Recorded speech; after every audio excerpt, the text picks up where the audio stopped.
In exactly 3 months' time, Zambia returns to the polls on August 13, 2026. But as we get closer to the official campaign period, the shadow of the past looms large over tonight's guest. In 2021, while he secured a third-place finish, the numbers tell a sobering story. Out of millions of votes cast, he walked away with just about 25,231 votes, leaving a massive million-vote difference between him and the top two contenders. In a race defined by a landslide shift in power, his performance was less a challenge to the status quo and a more distant footnote. Yet, despite that overwhelming margin, he returns to the stage today, claiming not just relevance, but absolute confidence in an outright victory come August 13. Citizens First leader Harry Kalaba is my guest tonight on Costa's Cross-Examination. I'll summon him shortly, right after this.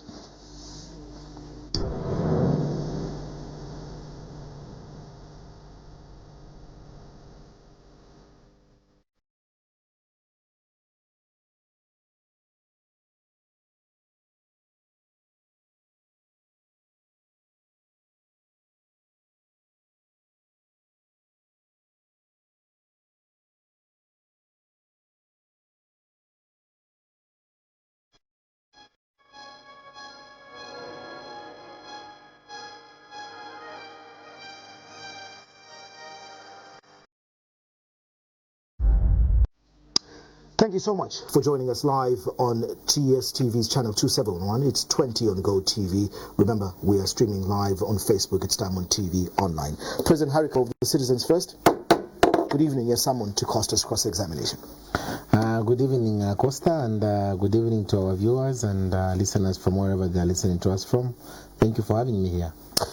Of course, come 18th of May 2026, we're expecting through the ECZ calendar that those of you that are interested in taking the reins of power for this country will be filing in nominations. In the last couple of years, you have been traversing this country, engaging the citizens and trying to explain why you believe that you and the Citizens First are the right team to lead Zambia. Let's take it back to where I started from. 5 years ago, you participated in the 2021 elections on the DP ticket. Over the years, things changed. You're now in a different outfit.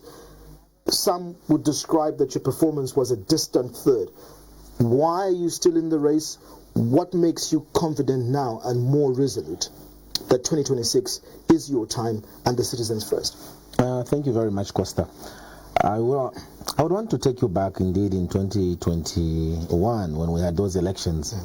In 2021, the prevailing situation in 2021 was that, which was very clear. It was to eject the PF from government and bring in another opposition or bring in a different political party. The people scanned the environment and in their own wisdom, they deduced that the only party that could have defeated the UPND at the time, the PF at the time, was the UPND. So what did they do? Most of the people went and supported the UPND in a quest to remove the PF from power. A similar pattern has recurred. Now, people want to eject the UPND out of government. And they're also looking who amongst these contenders could most likely be the one to take the mantle of authority. And that's where the Citizens First becomes very relevant. Because we were there in 2021. And the people looked at us. And most of them told us, wait, we will look at you in 2026. And I always remind them, 2026 has come. You promised us that you will look at us at 2026. This is 2026. So here we are.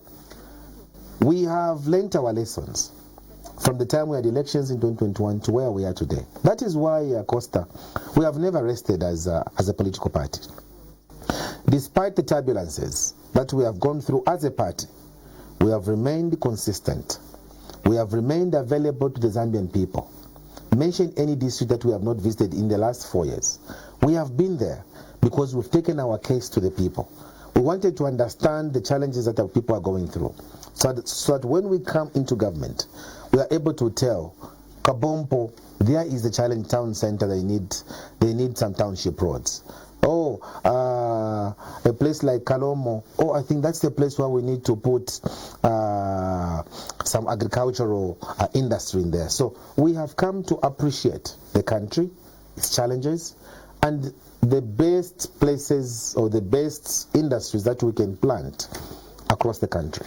Granted that you've traversed the country and as you're explaining, you've engaged with citizens, but being a person who's been involved in politics for a long time, you have been Member of Parliament for the people of Bahati, you left that position, and again you've served as Cabinet Minister, you've served, in the opposition. When you talk of 2021, I can also touch briefly on 2016 and a bit of historical elections, come 2011 and so on. When you're going into an election like this one, 3.5 months before an election, one would be able to tell whether this is a two-horse race, as they would call it in politics. What pundits or political or election punditry is showing us right now in terms of even certain, schools of thought, are that President Hichilema right now is being written as an outright win contender with no proper opposition. Why are people writing you off, despite being consistent after 2021 and engaging, that your name is not coming up as a serious contender to the UPND and President Hichilema? Those who play football, Costa, will tell you that football is 90 minutes. And it is true what you say to some extent, that in previous elections, contenders were quickly identified. But each election year comes with its own unique peculiarities. This is a different year. This is not 2016. This is not 2021. This is neither 2011. This is 2026. What are the dynamics of the 2026? In 2026, we have a plethora of political parties that have mushroomed. We have had a political party that should have been, strictly speaking, the second strongest opposition political party, the PF. You've seen what has happened to the Patriotic Front, courtesy of the ruling UPND. The confusion that has erupted in there, the divisions that we see every day. Now, that was never the case in the years that we've been referring to before. We didn't have those new Mingalato, if you want to call them. There was nothing like that. But now you have that. And as a result of that, because many people found themselves in that umbrella, they are still hoping and thinking things are going to settle. And some are beginning to say, no, we can't continue on this trajectory. Yes, there are parties like the Citizens First that have been on the market for some time. There's stability in there. There's consistency in there. Maybe we should start going there, and that's what's happening. So it is a different ballgame altogether. And I'm not worried, Costa, if you asked me. I'm not worried about this definition of a two-horse race. I'm not worried about that. If you're not worried, in fact, again, I'll tell you that when you look at, for example, what the Economic Intelligence Unit has said, and again, independent scribes, even the strategy in the UPND, President Hichilema himself believes that he will not have it difficult. He will have it easy himself to have an outright win, probably at Member of Parliament. But let me ask you this. When you talk about the new dynamics of 2026, yes, you're very right that the PF has been decimated, who were at the time of exit 2021 the biggest opposition with so many members of Parliament. You came in third. So probably from that ladder, everybody from the numbers would be looking at you. This breakdown in the PF, what are you going to do to fill up this space? We now have over 7.5 million registered voters. Again, numbers don't lie, and we depend on history. In 2021, it was very clear that the UPND, for example, had what they called strongholds in Southern Province. The numbers they got, they had strongholds in Western Province, strongholds in Northwestern Province. Those are the areas that gave them votes. Copperbelt, Lusaka were sort of swing, provinces. The PF were very strong in areas such as Luapula, Muchinga, as well as Northern. If the PF are not a factor in this election, how do you see this swinging for Citizens First and generally the way you're looking at this election in 3 months? Thank you very much, Acosta. But I want to answer your question from the beginning. In 1991, when Dr. Kaunda was leaving power, Dr. Kaunda was very confident that he was going to win elections. Remember, we had the elections, is it on the 30th of October or 31st of October? Dr. Kaunda told the nation that come 1st November, this gentleman here is going to retain power. Thank you. No, 1st November came, there was a new president for Zambia, Dr. Chiluba then. In 2011, President Rupia Banda was very emphatic. He said, we have brought in a lot of development in this country, we've brought stability, we have also increased the regional integration for the country, and Zambia's political outlook had been enhanced. And that was true. And he was sure he was going to be re-elected. He was not re-elected. President Banda lost and he cried. May he so rest in peace. In 2021, President Lungu on live TV addressed the nation and told the nation that he'll be handing over power to himself. May his soul rest in peace, as troubled as it is. President Lungu didn't hand over power to himself. There came in Mr. Hichilema. Mr. Hichilema is a bad student of history. What he has done is to continue repeating the same statements his predecessors were making, of thinking that because they had the power or arrogance of incumbency, they were going to continue being in power. Mr. Hichilema will get a rude shock of his life. Because you should have allowed me to answer, because this is a very detailed thing.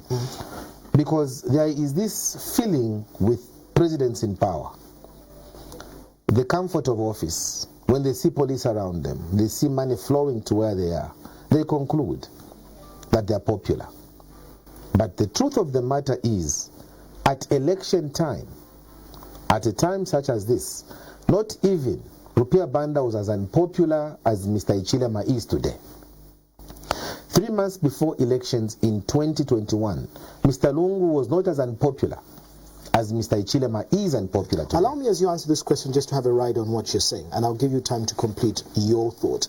You give these examples. Let me get back to 2011, and granted, yes, the MMD had economic fundamentals in place, the economy was performing very well, the price of commodity was very well, but on these simple elements of corruption and arrogance booted the MMD out of power. Similarly, in 2021, the people were not happy with the PF, issues of cadreism, thuggery, and corruption. But in all this, other scribes or analysts would say there was a wind of change blowing. Could this be the same in 2026? Some argue that you cannot feel the wind of change blowing, especially that there's no credible or tangible alternative leadership to point to where you sit in the opposition. I agree with you, Costa. Even in 2011, they were saying that there was no wind of change. In 2021, I saw many colleagues from the ruling party then, the PF, at Mulungushi when I had an encounter with then SG, Davis Muya. He was dancing right there in front of me and telling me that they were going to get back to power. And they were also saying, upper the wind of change, Palamoneka. And at that time, they could not see the wind of change. Even now, one would say that there is no wind of change. But I can tell you, the current is heavy. The wind of change has never been stronger than it is now. Where is it blowing?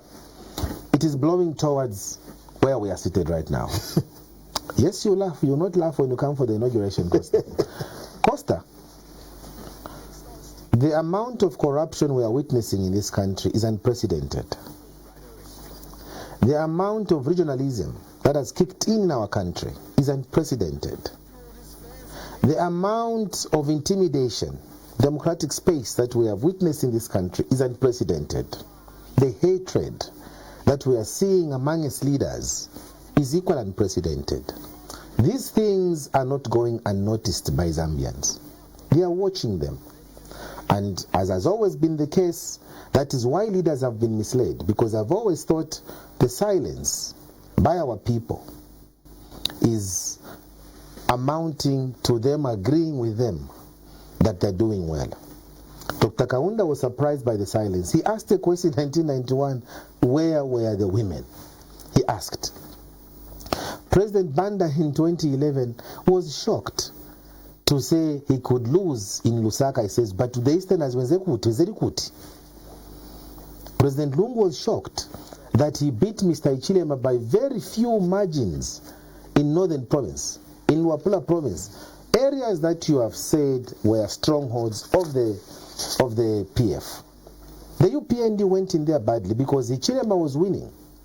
even in areas he should not have been winning. Have you created this base to take up these gaps that you're talking about? And like I said, I'm saying, Costa, Mr. Chilema was winning in areas where he never campaigned. He never campaigned in Eastern Province. He never campaigned in Northern, in Wapula, in Central. Literally, the guy never campaigned because he was being stopped from campaigning. But the people had already decided. So, to answer your question, the issue of strongholds could have been a factor way back. Not anymore, because the challenges the people of Southern Province are facing are the same challenges the people in Lusaka are facing.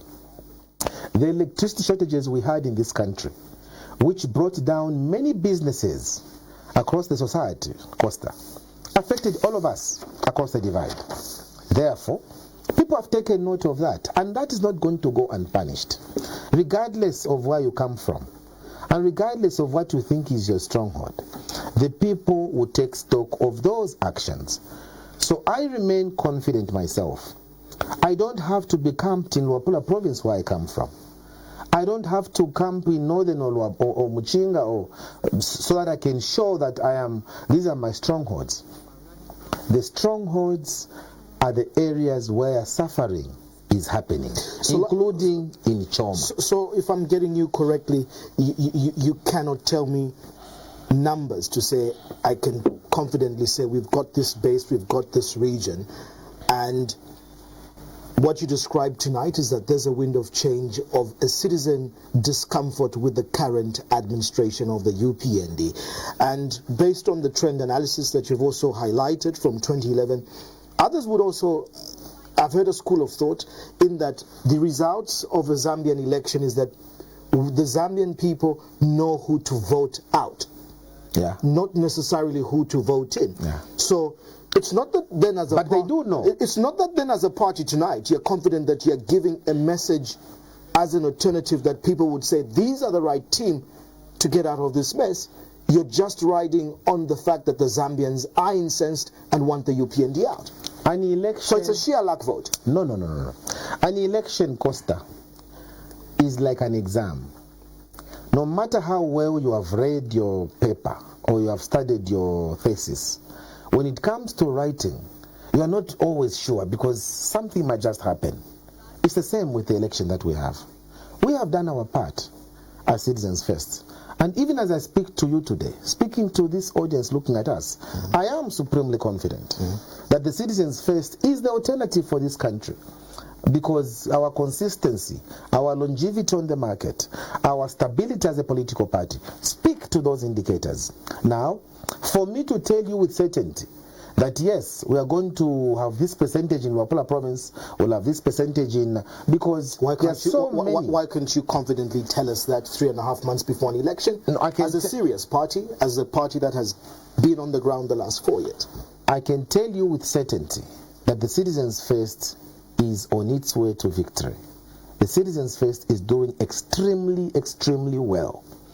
But to give you specific numbers, that will get this in Southern Province, will get that in Wapula Province, it's a bit difficult because that requires empirical evidence, and the only empirical evidence we have is an election.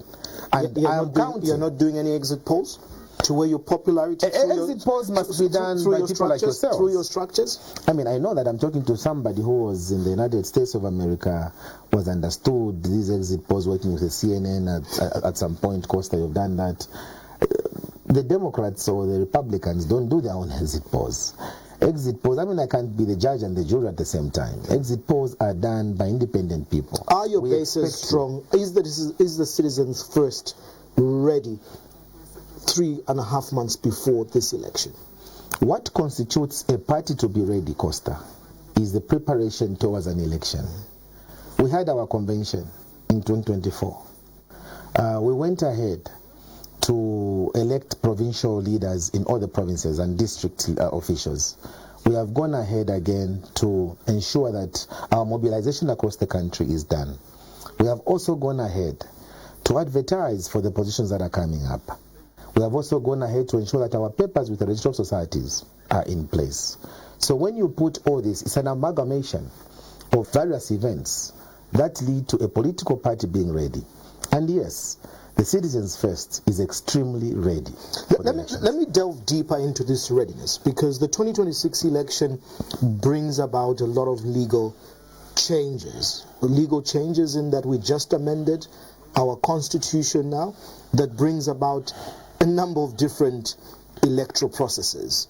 We had the 50%, or we have the 50% plus one majority vote at presidential level. Now at parliamentary level, we've brought in two different electoral systems. We've got a first past the post and a mixed proportional representation for 40 seats. Furthermore, last week, or is it 2 weeks ago, we just experienced an extra 70 constituencies added from the 156. We're now talking 226, which means more people needed for you as political parties to field. It means more financial burden for you to campaign in these places. As all this is happening, voter registration has already happened, and for this to work, especially the mixed proportional representation electoral system, the Electoral Commission of Zambia needs an enactment of the new electoral process bill to be law for this election to happen, and Parliament only has 2 weeks before it dissolves. Yeah. What do all these dynamics mean for you as an opposition party? It's a lack of leadership from our colleagues who are in government. Because again, just like you're saying, the people don't know what to say at a time like this, because there are certain things that should not be happening now. 3 months and a half before the elections, we should not be having an electoral process bill being discussed in Parliament, has not even done its second reading. Maybe it's at committee stage now. We don't need that. 3 months and a half before elections, we don't need to be told that there are new constituencies 3.5 months before the elections.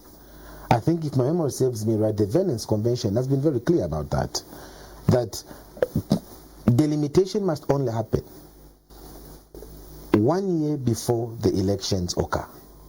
But in this country, we are seeing all these kind of important, monumental electoral changes happening just before the elections. Why are they happening, one would ask? Why are we in a hurry to even do these electoral process bills? Why are we in a hurry to delimitate constituencies? Why are we in a hurry even to bring in the mixed member proportional representation? It's because someone somewhere thinks by bringing in a litany of these developments, they might eventually benefit from the process. They'll get their answer on the 13th of August. Because no matter what they do, the people have decided. Has this, I hear what you're saying, but we find ourselves as a country in a very tight legal position. After passing the amendments to Bill 7, yeah, we now give the Constitution, which is the supreme law, the fact that we have 70 more new constituencies, we have 40 more members of parliament at proportional representation. In fact, you attended a meeting with the ECZ, the other week. How would you describe the engagement? Are you, as opposition parties, very clear? Because the issue of proportional representation goes down to local government. What came out more out of your meeting was probably the revised fees of what you'll be paying at presidential, parliamentary. But what about how, when you say you're prepared, are you very clear with the tiers and how you're going to field in this proportional representation at local government level? Yes, I think so far so good. We're very clear with the requirements of the mixed member proportional representation. At all levels? At all levels. But I want to tell you that it is strange in the manner these things are being done. The Electoral Commission of Zambia has an inescapable responsibility to educate political parties, educate even the masses out there of the new political processes that are going to be exercised during this election. They have not even made that effort. You can imagine, with all these things that have been happening at the ECZ house there, the only meeting we had was the one we had some 2 weeks ago. From that time, we've never had any other meetings. And this goes to show you, give limited information to players. Give them inadequate space for them to understand what is happening. And therein lies the lack of the UPND.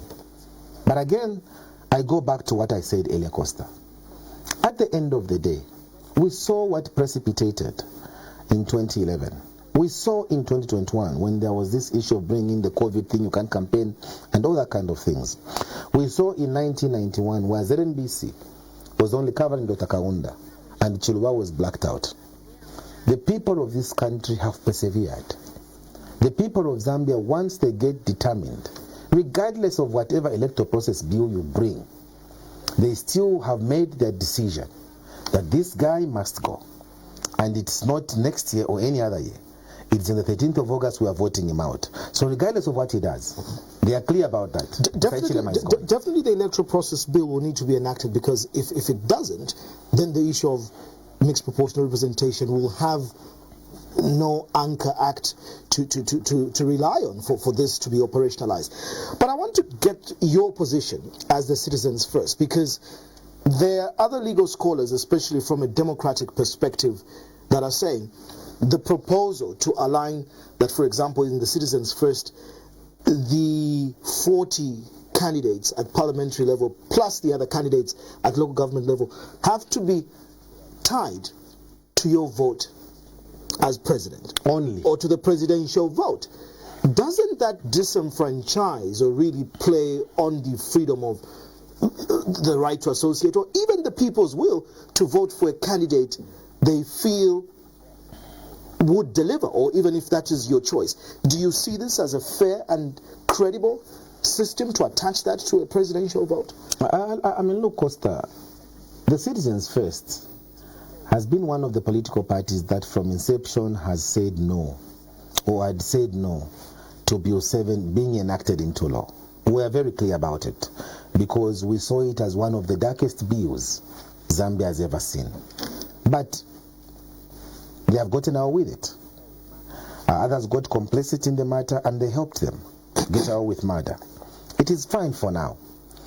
I can tell you with certainty here that these are some of the laws we'll be looking at when we come into government this year. Because even where they are anchored, or their history of how they have become laws, is suspect. There is no way you would use the percentage of how many members of parliament you get from the mixed member proportional representation based on how much percentage I get as president. What about at parliamentary level? And in the thinking of our colleagues in the UPND, they are almost sure that the current leader, Mr. Ichilema, is going to get a higher percentage. It's a 50+1, remember. Yeah. So if it's a 50+1, he's building in already an inbuilt majority. He knows, from the past 29 constituencies in Southern Province I'll get. Then I'll also get from Northwestern Province 29 I'll get. Then I'll get also from Western Province 27 I'll get. Then I'll get also from 50+1, I'm going to get 25 seats from there. That is what is going on in his head. And it's difficult to read people like him. Very easily you can read. Is it wrong to strategize like that as a team on the drawing board when you're going to an election? I know, but it's not about strategizing here. It's about bringing in laws that impedes a democratic growth.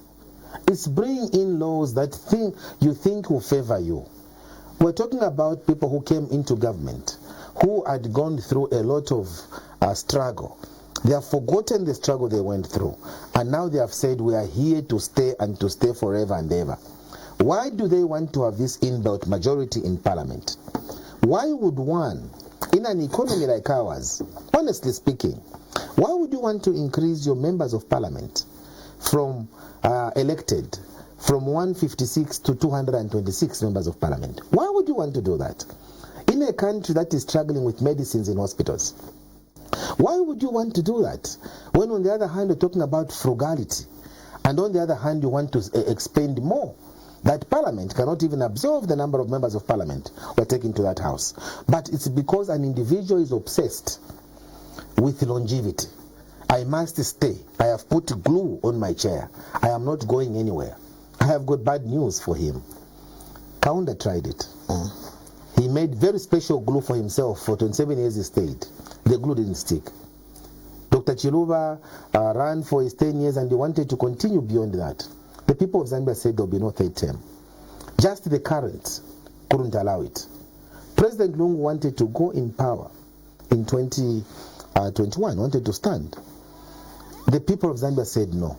The same method the people of Zambia used from 1991 to date is the same method they will inflict on this one. But surely Zambians not special. Zambians need to break a cycle of just voting out a leader because it failed. They need to be voting in leadership that counts. And unfortunately, people do not know so much about your message as the citizens first. I'm happy that I'm looking at your manifesto for 2026 to 2031. You highlight on some of the things you believe are the key challenges right now. You believe that the high cost of living and there's high cost of living and increasing poverty, energy crisis. This is according to your ranking. Youth unemployment, food insecurity, policy inconsistencies and incoherence, constricted and standard private sector, limited manufacturing and industries, poor health services, non-incentivized and compromised civil service, poor governance, increased corruption, shrinking democracy and divided nation. 10 key challenges you've highlighted. But I'll rightfully tell you that these things are on paper and we've heard them and we've seen them. We've heard them, we've seen them before. The biggest question then, you're saying you want to build a self-reliant Zambia by leveraging our rich natural resources and youthful talent. Again, this is a song that nearly every political party sings. What's your specific how and strategy in achieving these things? Thank you very much, Costa. And I know I like when you use the aspect of saying every political party or every politician will say that. But before I even answer that question, I'll tell you that the biggest deficit Africa has always had, I think I told you even last time, Costa, has been leadership. That is why today countries like Namibia can pay off the World Bank and the International Monetary Fund without a challenge. But they couldn't have paid back their monies to these lending institutions in the past. Why? Because of leadership. So again, in this country today, while we might say the same things, while we might aspire for the same positions, the strategy, the modus operandi of how we reach there is very different. It is easier said than done. For us as citizens first, we are relying on the track record of the leaders who are talking about some of these issues to come and tackle them.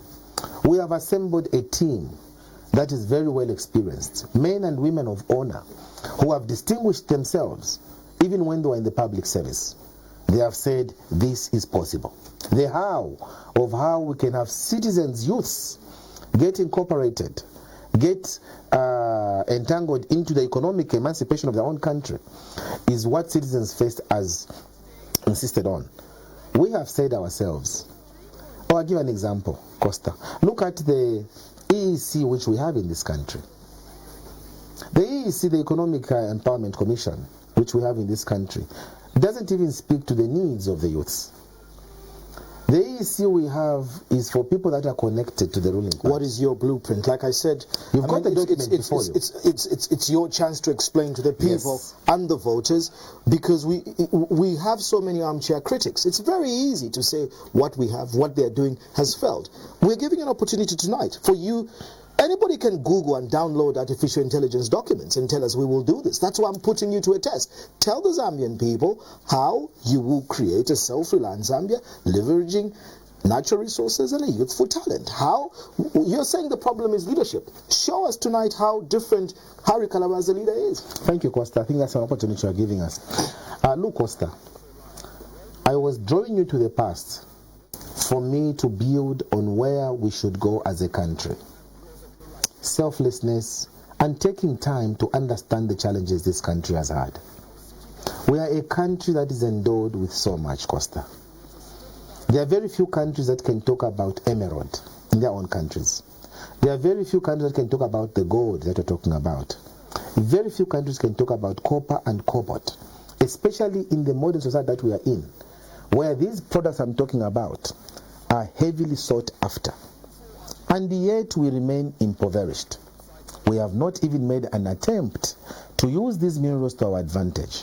What are we going to do as Citizens First? We have said ourselves, coming into government, if we are going to create wealth for this country, we first of all have to look at what do we have as a country. We have the mining sector. I think you and I know that 70% of our GDP, of our exports, is coming from the mining sector. But the benefits that we are getting as a people, it's not reflecting, because only 12% of this country's GDP is reflective of what the mining sector is contributing. We are saying, how do we stop the bleeding? We want to create a system as citizens first, where what is being mined in the mines and what is being exported are able to talk to each other. So that if it is cobalt today, Costa, I think is fetching at about $33,000 per metric ton. Copper is fetching at about $12,000 per metric ton. How come we only talk about copper in this country? How then will we have enough resources to get from the mining sector and then invest in other economic sectors? It's our prudency in the management of resources. It's our frugality in the management of those resources. I'm on page 25 of your manifesto, and in mining you're talking about 1, you want to reintroduce windfall tax; 2, assign and place appropriate value on our natural resources; 3, depoliticize mineral development and exploitation, e.g. gold, sugilite and emeralds; 4, introduce equitable tax regime without segregative nor making taxes to be punitive; 5, establish processing plants in the regions where minerals are mined; 6, endeavor to process locally or precious and semi-precious minerals mined in Zambia; 7, ensure that auction of precious minerals such as polished emeralds take place within Zambia; 8, enhance assessment, monitoring and evaluation of all minerals for the export market and ensure it correlates with tax requirements. There's about 12 things. Strengthen the role of ZCMIH and make it run autonomously and independent. The 15th, open up other areas for exploration. When I look at this, again, these are things we've seen before from the MMD time. In fact, from Kapwepo's time, we were talking value addition. We were talking about all these tax aspects. Have you been engaging, for example, as Citizens First, the Chamber of Mines, the mining investors themselves? Why I ask this, we are Africa's second largest copper producing country.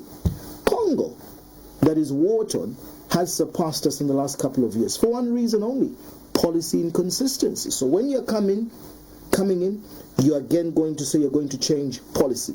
The people in the mines themselves complain that Zambia in the last 13 years changed mining policy 9 times, hence they moved. And that's the point being addressed there. Investment to Congo. So I want you to talk to the mining investors, the Chamber of Mines, because if you have assessed where we're coming from 2021, KCM was on its feet. You know the legal aspects between the Zambian government and Vedanta. Mopani, even as we speak, is still not operating at full capacity. Bad deal there. And so on. It's very easy to critique, but these are the problems you will find. You've got the northwestern part of Zambia with First Quantum trying to expand into nickel and all these things. What then will be your strategy towards policy and investment? 1. 2, it's the aspect of safeguarding the rare earth minerals and value addition. I want you to talk to this. Thank you very much, Costa. But even before I speak to that, I think, Costa, it's important for us to understand that while we can all speak about the issue of value addition, and then it becomes like a natural song, I'm happy you have the document before you of how we are going to do it. Value addition cannot happen when you have leaders who are not committed to ensuring that their raw materials receive the necessary attention that they should receive. How can you have value addition in a country where the policies don't favor the locals, the local manufacturers? You are running a business here. How can you talk about value addition, Costa, when you go to our banks? The banks we have, I'm sorry to say, are not even banks, they're Shylocks. When you look at the interest rates that they are charging for people to do their value addition, or manufacturers or businesses, people are fearing to go to banks now. They would rather go to the black market than the banks.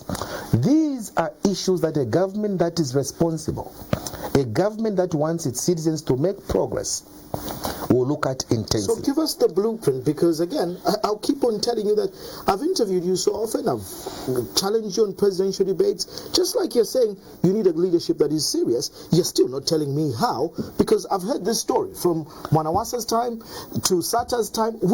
Don't you know as a country, don't you know as leaders that it's high time we did value addition? Serious countries, I was giving you an example before this interview, Uganda, Kenya, have passed a law that says no raw materials will be exported out. In the case of Uganda, for example, President Museveni made that law.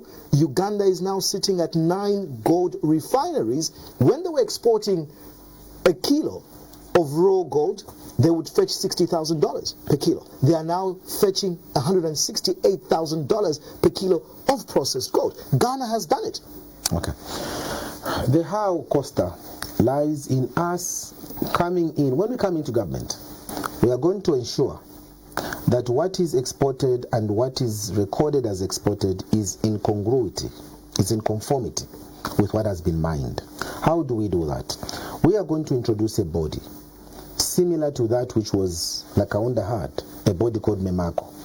MEMACO was basically there to ensure that what was being exported was the correct quantum as what was being mined. Today, it is difficult to tell because we have had a plethora of examples of where government declared this and what was exported was this. That body is going to help us. Just to be correct, this export is raw or refined or being mined. How much copper is being mined? How much what is being mined? And then from there, we're going to extrapolate what is being exported. Just that decision, by creating that body we're going to create, is going to save a lot of money for our country. And that same money we are going to have, because today we just say that copper is being exported. We don't know whether gold is being exported. We don't know whether cobalt is being exported. We only hear about copper. Where's the gap, especially that we have ZRA, we have ZCCMIH that has the stake of Zambia's interest in these mines. We also have, the Bank of Zambia. Where are the gaps in the system for you to come and duplicate, these processes? Where are the gaps? Before I come to the gaps, I want to explain the how, because I think the how is very important for the viewers out there. Once we create this body, already we begin saving resources for our country. And these resources that have been going to waste or going in people's pockets will now begin getting used for economic growth in other sectors of economic endeavor. From there, we are going to ensure now that small manufacturers, people who want to start value addition projects, copper cathodes, industry, because of the monies that we are going to be saving from the mining sector, people will have now access to resources which they don't have. The biggest impediment we have to value addition has been resources, and our government has been inadequate to do that because, first of all, they don't know where to start from. They don't know whether they are going or they are coming. So just to get you correctly, will this drive be private sector led or government will lead the way on value addition? And if you're talking value addition, kindly give us a blueprint. Is it making computer chips? I really am interested because let's take an example of value addition. Because serious countries and leadership, we all talk about Lee Kuan and how Singapore has transformed. We are talking about China and what they're doing. China right now imports raw copper from Zambia. What do they sell us? Finished products using bullets, using our raw materials. Yeah. What I keep on hearing and reading in this is we're just saying we'll value add. No. Value add to what? No, Costa. I think read the document. You are reading. You have a chance to speak to your documents tonight. So you value add to what? President Kalaba. Okay, let's take copper as an example. We are mining copper, Costa, and 62 years after our independence, we are still exporting copper in its raw form. For us as citizens first, we have said, instead of exporting copper in its raw form, why don't we begin making bullets like we used to do before in Perpetua in Semenja? And we are going to do that. We don't want copper to go in its raw form. We either have copper cathodes, we either have bullets done in this country, we have to have mortars being done in this country, because there is no mortar that you will have without copper being there as a component. So we can start an industry for that. But that won't be done unless you have a leadership that is serious with what it is doing. It's not just You a matter of have having manganese. it's not just a matter of having Costa. a person sitting as a leader.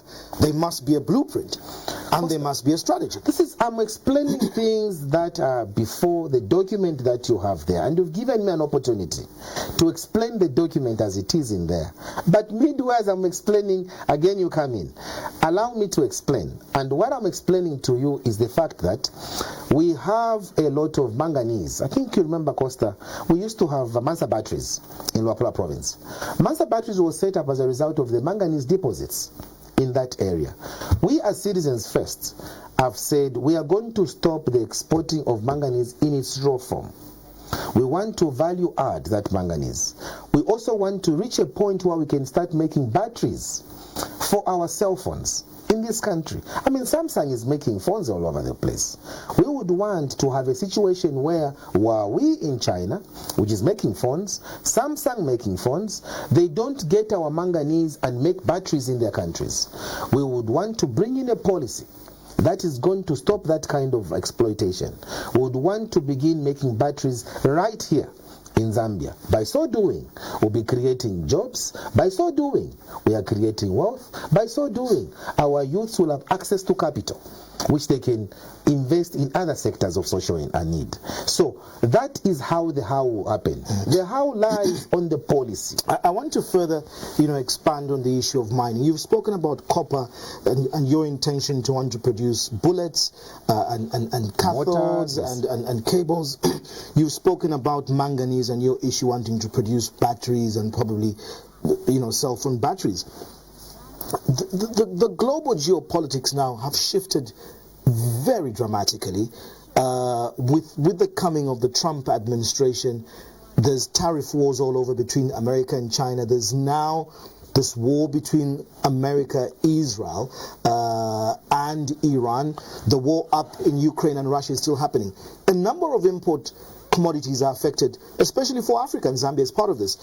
Petrol or fuel, first of all, has hit us. Fertilizer comes in. Different countries are now positioning themselves. The Africa Finance Corporation just met. You have global big industrialized, African powerhouses on the continent, like the Dangote group of companies, talking about setting up refineries now to start supplying, Africa. The East African community, Tanzania, Kenya, Uganda, are setting up on the coastal port of Tanga in Tanzania a refinery which they will contribute and run, a pipeline. When I listened to Aliko Dangote and President Ruto and President Museveni said these words: when you're a landlocked or land-linked country, it becomes difficult for you to have internal policies if they do not align with those of coastal countries. Do you have in your manifesto a self-sufficient and futuristic sustainable plan in terms of energy sufficiency, especially what we're seeing in the fuel aspect? If the Strait of Hormuz was closed, if we don't have anywhere to import from, where do we run to in terms of fuel sufficiency? What's your blueprint? Thank you very much. And Costa, the goodness with all these geopolitics, as you are putting it, is that through our country, Zambia, I was privileged to be Foreign Affairs Minister.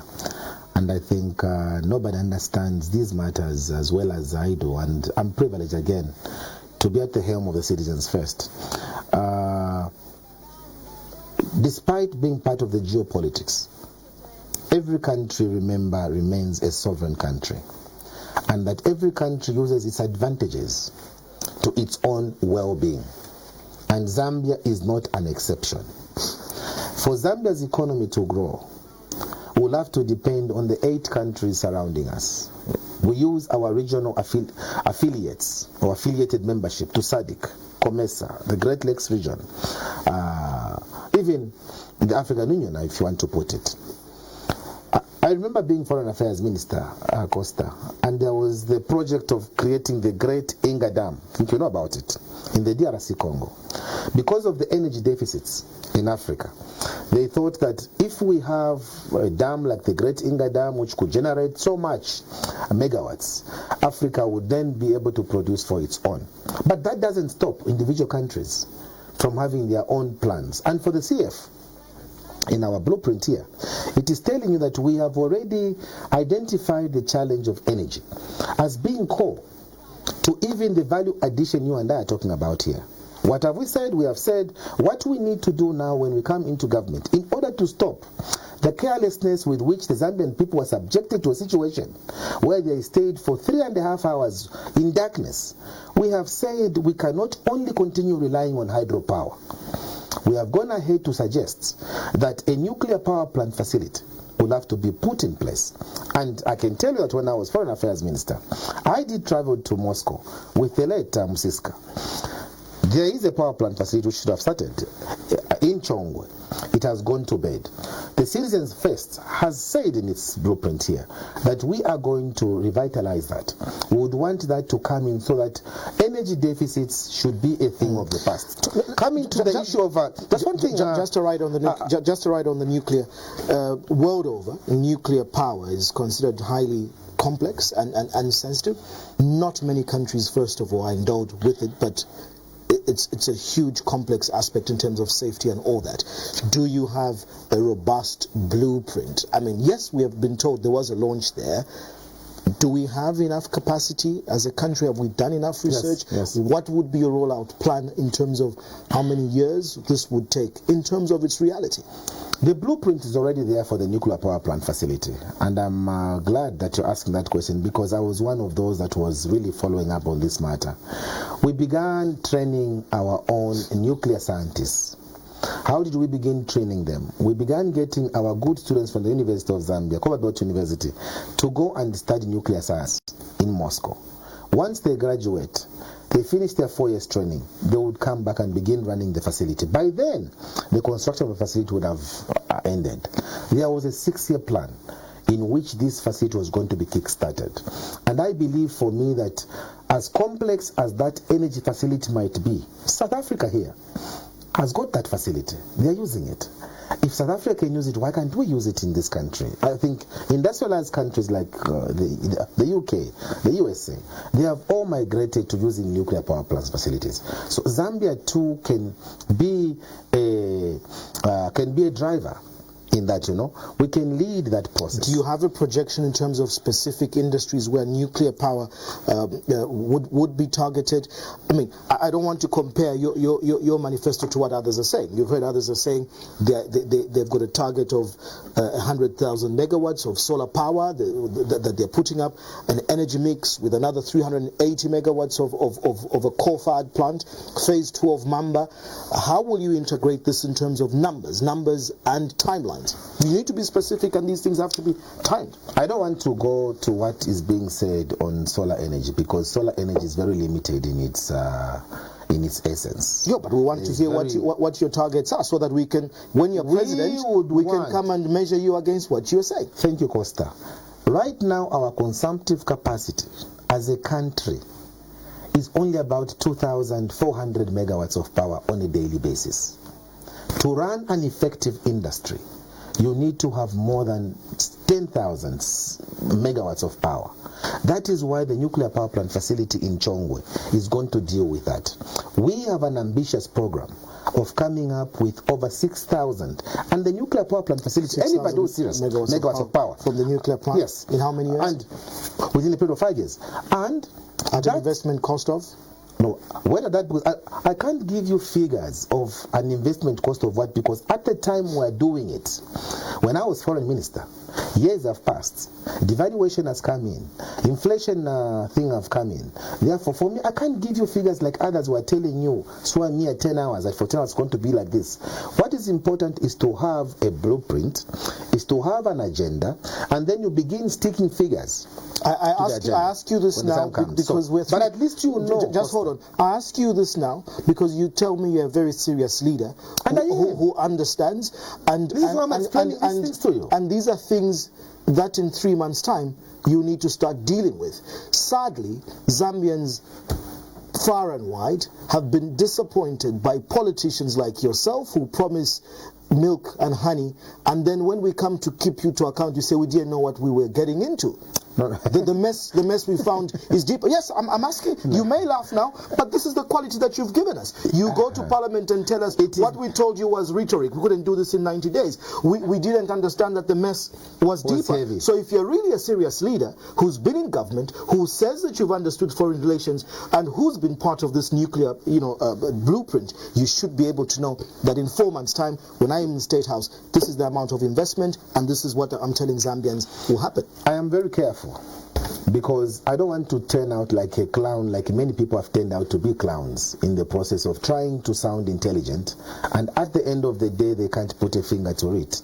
I'm only telling you that in principle, the CF government is determined to ensure that a nuclear power plant facility, which will come in to quell the deficits in the energy space, is going to kick in. This is a done deal. You talked about the issue of having the problems that we're having with Iran and the Israeli war, and the fuel challenges that are hitting Zambia. We have said as citizens first, why in God's name have we done away with Indeni refinery? With Indeni. I mean, Indeni was not a refinery, it was a separator. Why did we do away with Indeni? Because Dr. Kaunda, in his thinking, in 1976, that equipment which is lying at Indeni was gotten from, I think, Iran itself, where there's a war. Because Dr. Kaunda understood that we are a constricted country. At the time, we looked at our neighbors as landlocking us. It is only now that we have seen that these neighbors of ours can give us an opportunity to emancipate. Dr. Kaunda brought that. Why did he bring that? It's because he understood that not all days are Mondays. Dr. Kaunda knew that once you have your own reserve or reservoir, you are able to keep your fuel for at least 2-3 months. Even when things are happening there, you are not going to be disturbed. The question is, citizens first. The question is, citizens first is just there. Indeni can store the fuel from the citizens first, and I gave you an example. Many of our friends on the continent are now looking towards inner fuel sourcing. Are you looking at exploration? Because yes. we've been because it's one thing to say we can store, but we're still importing. But first of all, before you even, because right now where we are, Costa, we are in a situation where it is hand to mouth.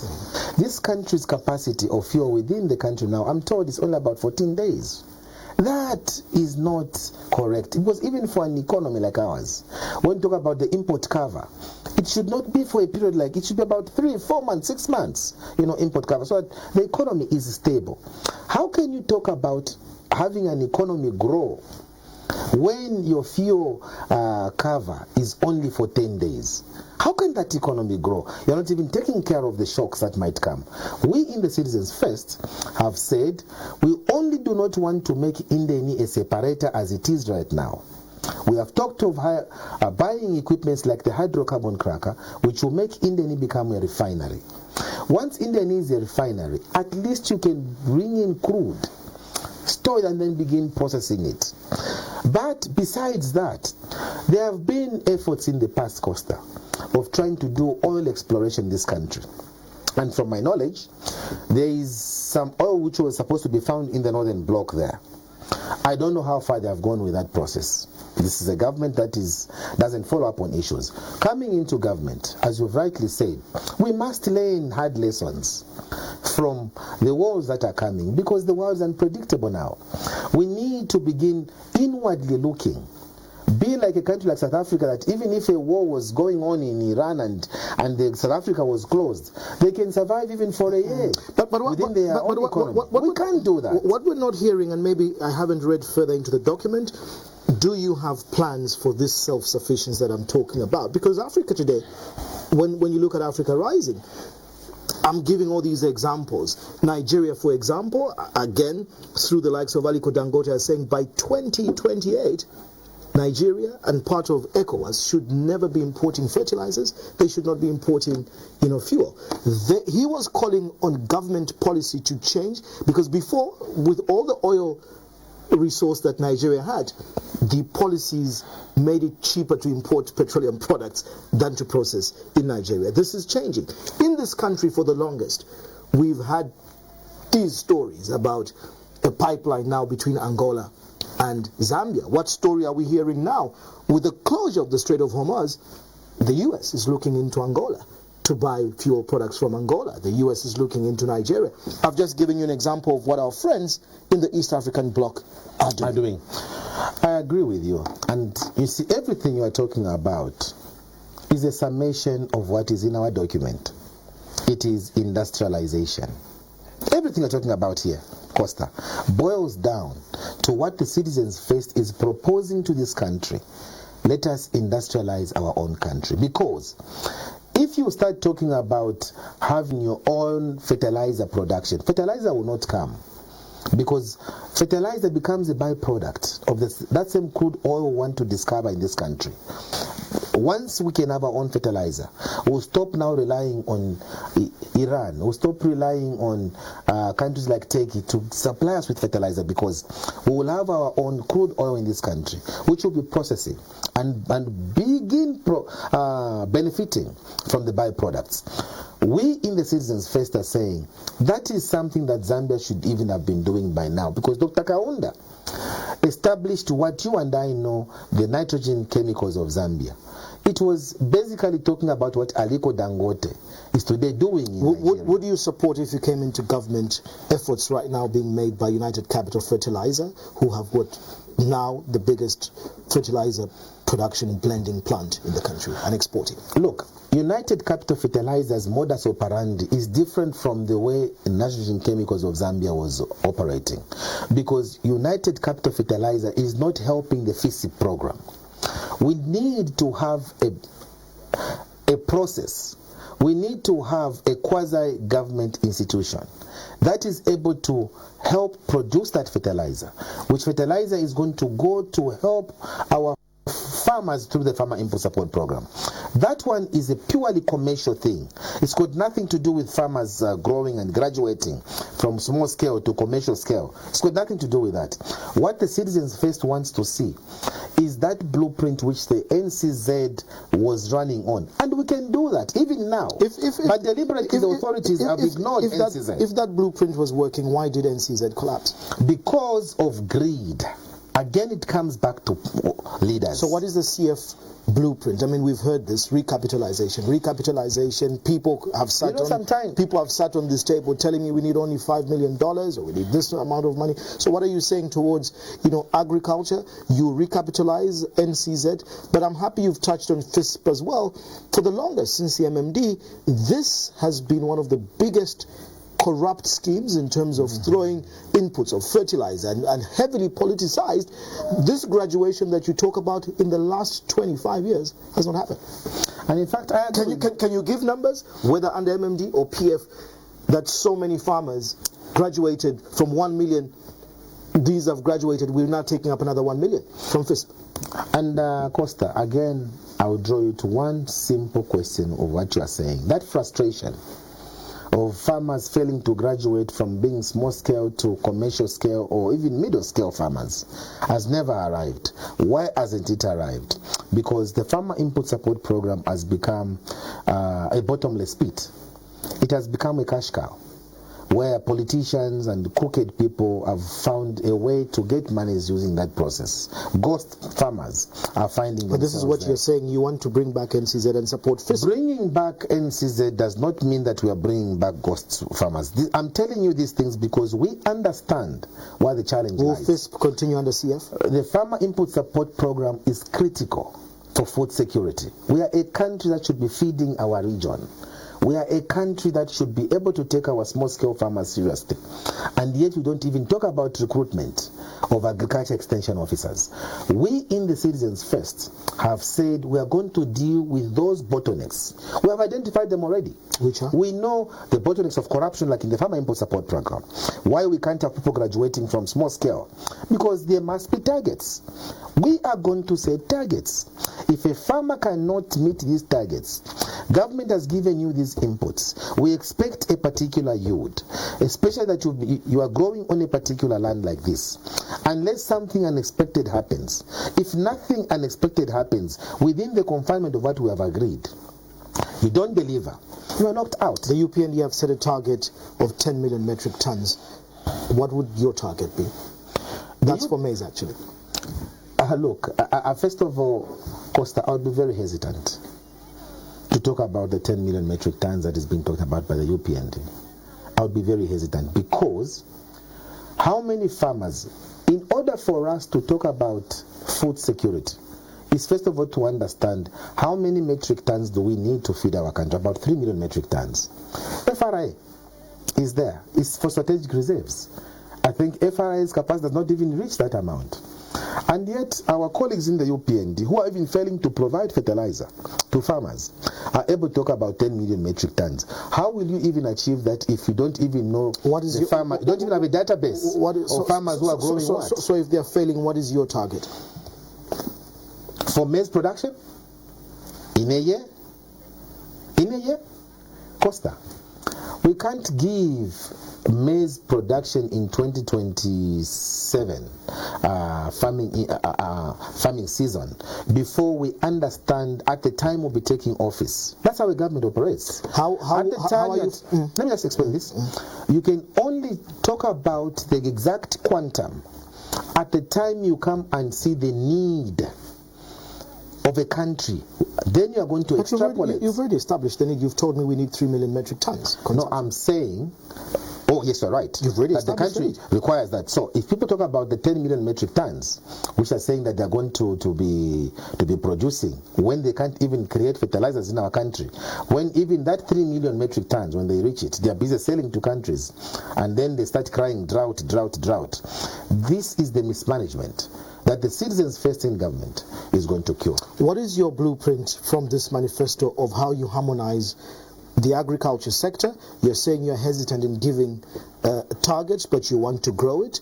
You want to grow the energy sector and move from hydro. Issues around climate. Not move from hydro. We want to diversify. Yeah, so you want to diversify. To other energy. Issues of climate change are before us. We are party to the Kyoto Protocol. I was Minister of Environment. Many countries assent to so many commitments and U-turn thereafter. When you signed this Kyoto Protocol, there were commitments of at least not less than 10% towards annual national budgets. Our budget contribution towards environmental and climate change issues is below 1%. Look, first of all, for me, before I talk about our contribution to the climate issues as the Kyoto Protocol might have envisaged, it's first of all to look at what is Zambia receiving itself from the Climate Adaptation Fund, which should be coming from heavy pollutants of the world. We're talking about China, we're talking about the US, we're talking about the industrialized Europe. How much are they contributing? Because when you look at that fund, it will then tell you why Zambia is having difficulties maybe of even contribution to climate change, because right now this country is getting devastated right, left and center, and we have not taken advantage of the environment that we have to enhance ourselves. My two final questions, I'll go back to mining, and I said I would expand on this. We are sitting at a cusp. It is ourselves as Zambia and the Democratic Republic of Congo as the only two countries under the sun of the earth to have so-called rare earth minerals, your lithium, your nickel, your cobalt, that are very key in the next electronic motor vehicle production towards the solutions to climate change, very key when it comes to ICTs, very key when it comes to issues of robotics and artificial intelligence. We saw that the presidents of DRC and Zambia were trying to sign something under the Biden administration. We've heard of talks through commerce about PPPs with China and other players to have battery manufacturing plants and so on. This is a huge global issue where everybody is looking at Congo and Zambia. Our friends in the Congo seem to be more organized with what they're doing. Again, I ask, what is the blueprint? Because this is a generational opportunity. For the next 100 to 200 years, posterity will judge leadership in terms of how we target this. I haven't seen anything on AI in here, in your manifesto. I think check well. What if I haven't, tell us tonight. Tell us, what is your policy and strategy towards aspects of these metals and how you target artificial intelligence for development and job creation for young people? You see, the CF is very advanced. That's why I was saying you should read our document, but thank you, I'm here. Look, issues of rare earth minerals is something that the CF had already anticipated would come. In the next 20 years, I was still Foreign Affairs Minister by then actually, when they announced that Europe was moving away from having vehicles that were propelled by diesel and petrol. They will go electric vehicles. I think, is it by 2035, 2040 there? In the next 15 years now, they are going to migrate away from diesel and petrol to electric vehicles. And one of the major components of those is cobalt. And Zambia is one of the major producers of cobalt in the world. We in the Citizens First have said, in fact, even now, the government should have stopped even selling the cobalt. It should have just started keeping it, because that cobalt, in the next 15 years, the value it will have will be very different. Coming into power this year, for us, we have to look first of all, if at all there is any agreement that this government has gone into without the knowledge of the Zambian people, especially on these rare earth minerals. How lithium, we are talking about... How easy is it when the mines are in private hands to stop them from selling cobalt that they've made investments? How easy will it be for you? No. Look, it's not that the mines are in the private hands. I know they have the majority shareholding, and that a government is there to ensure that policies, it doesn't matter whether the mines are in the private hands, the policies must benefit the people of Zambia. That's why you require what we are calling leadership. When you have a leader who understands what is happening in the geopolitics, he'll be able to tell you to say, look, colleagues in the mining sector, can we sit around the table? Are we able to begin getting strategic around this area so that the country benefits? Because at the end of the day, this country is not just for foreigners to come in and reap. It's about the Zambians ultimately benefiting. After all, we go out in the international space for our own advantage. And so whatever is happening should be to the advantage of the ordinary people. And we'll ensure ourselves that policies are crafted or framed in that fashion to help ultimately the Zambian people who will have elected Harry Kalaba as their president. I've asked you about artificial intelligence. It's the biggest game changer. We've come from a stone age to an iron age to a computer age. Artificial intelligence, robotics, and all this data analytics is what is shaping the world, is what the future is towards a creative digital economy. Again, you said you were advanced. I may have missed that. Tell me, what is your policy around artificial intelligence? Look, Zambia is not an island. Zambia is living in a global village. Earlier on, we were referring, when I was talking about this, we were saying that there is artificial intelligence. Our policy around artificial intelligence is that best practices will have to be inherited. Do you have a specific industry? That's why I'm asking towards AI for development. We've seen others using it for mining. We've seen it in a lot of aspects of e-commerce, e-health. Is there a blueprint for that? Look, that's what I'm saying. When you look at a country like Rwanda, today Rwanda is using artificial intelligence in their health sector. You can be in Kigali. Well, they've got innovation hubs. Yes, I mean you can be in Kigali. So Zambia too will have to get best practices around artificial intelligence to enhance even our health sector. We don't have to be going from Amansa into Kaputa. So CF has no strategy on it yet. I'm explaining to that we want to use artificial intelligence in the health sector. We get blood from a person in Kaputa, would want that blood taken to someone in Luwingu instead of waiting for an ambulance. So we already have plans about that, because we would want to use that especially, even in the health sector, to help us. Finally, President Kalaba of the Citizens First, one of the biggest key challenges you've highlighted as number one resonates with what many Zambians are saying 3 months before this election, that the UPND talk about good numbers. They say they've stabilized the exchange rate. The UPND say they've taken development through CDF. The UPND say they've tackled debt restructuring. The UPND say they've recruited teachers and so on and created jobs. But despite all that claim or posturing of saying numbers don't lie, Zambians still cry that there's a high cost of living. So people do agree with you. What is your fix on the high cost of living? Will it be a quick fix or a long term? How would you assure voters watching tonight that you have a solution towards the high cost of living? Our solution to high cost of living is varied. One, we in the CF have identified the gaps that for as long as people do not have stable employment, it will be difficult for them to beat that high cost of living. Zambians themselves, as you've seen, Costa, have been going all over the place, going to Mufumbwe there to go and start trying to get artisanal mining licenses, and they have failed.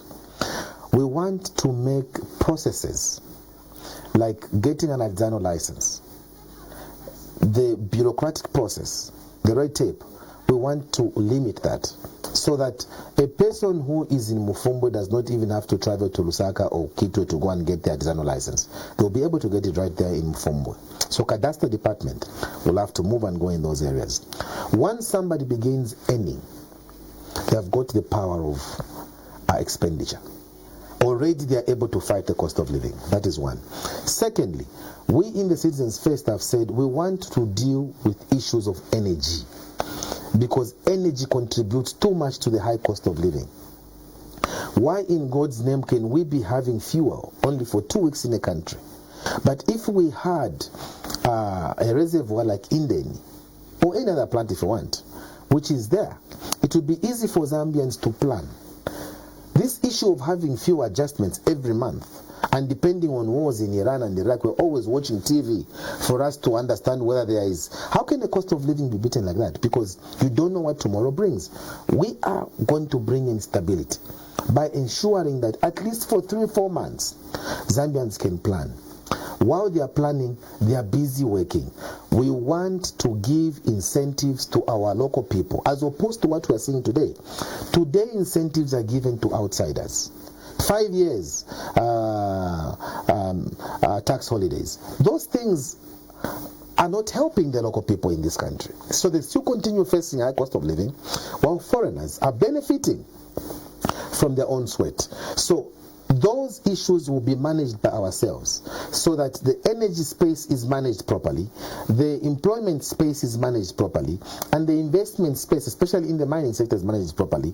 Once people have got capacity to spend, they are liberated. Finally, President Kalaba, we've got very few weeks before August 13th.